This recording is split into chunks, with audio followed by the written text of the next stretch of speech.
So this is the maps we have. One of them is the raster. That has the rainfall data, and we also have points showing where the girls are in Kenya. So you can see that they're concentrated in a small part of the map. So the first thing we're going to do is clip that map, and we're going to have a certain extent.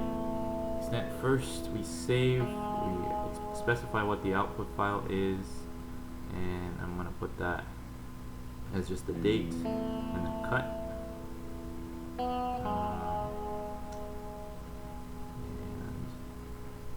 And you put in the extent.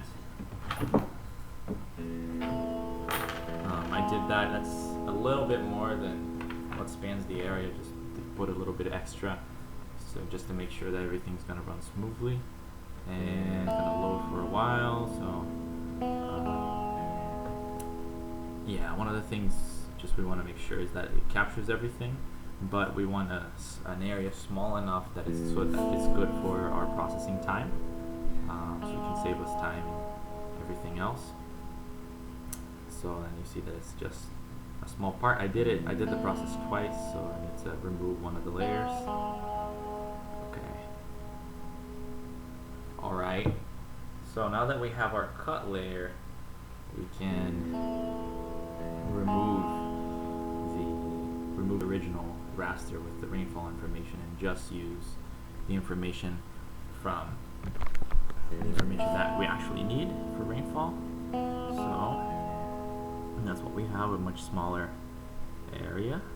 And just give me a few seconds while it loads. Yeah, computer is pretty slow. Yay, fun. Okay, I'm actually gonna pause. Alright, so now it works, and then you can see,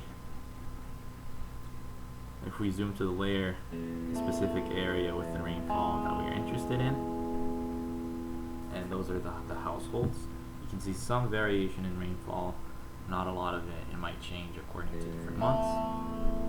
And the next step, convert this raster into a polygon. So we're going to start dealing with vector data, because the spatial join can only be done using vector data. So again, first you specify the output you want to have, so that it's saved, and if it crashes we have it there, and then also save that name as the specified month, so that it will be shown in the table that will be specified as the specific month of rainfall. That's important, so that we have that as a field in the spreadsheet. And yeah, because we're gonna do this process many times, so you want to sort of add to keep adding fields to the table. So we want to know what the names are. So now we have the file as vector data. You remove the raster version of it.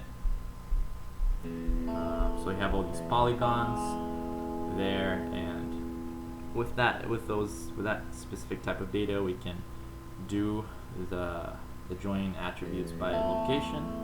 That's in vector and data management. You specify your target data as the GPS data information, all the points, and then you put it as the join the rainfall shapefile, and then you specify your output where you want the location to be.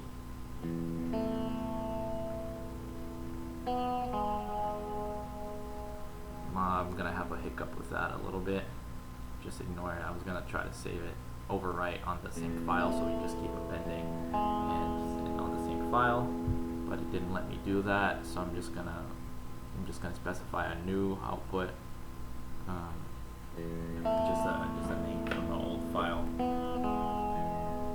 But you can save it as a completely new file, and that CRS warning you don't need to worry about. I double checked, and it's they both got the same CRS. It's just the projection. I'm gonna double check that later, but the files, it said the files had different projections, but it's actually the same projection. If they're in a different projection, that can be a little bit of a problem because the maps might not be particularly overlaid on top of each other. JS is pretty smart, so it tries to do that when they have different CRSs. But I went and double checked, and they're the same. So while it runs, I'm just gonna pause that for a while, and then it's done. See, and then double checking the output projections, and it's all the same. So we are good. And now if you look, we're all set, and this is our new file. And if you look at the rainfall information, I have the 2 columns I used to show you first, and now we have this new column on top of everything. So what you're gonna do with the data is you're gonna keep adding,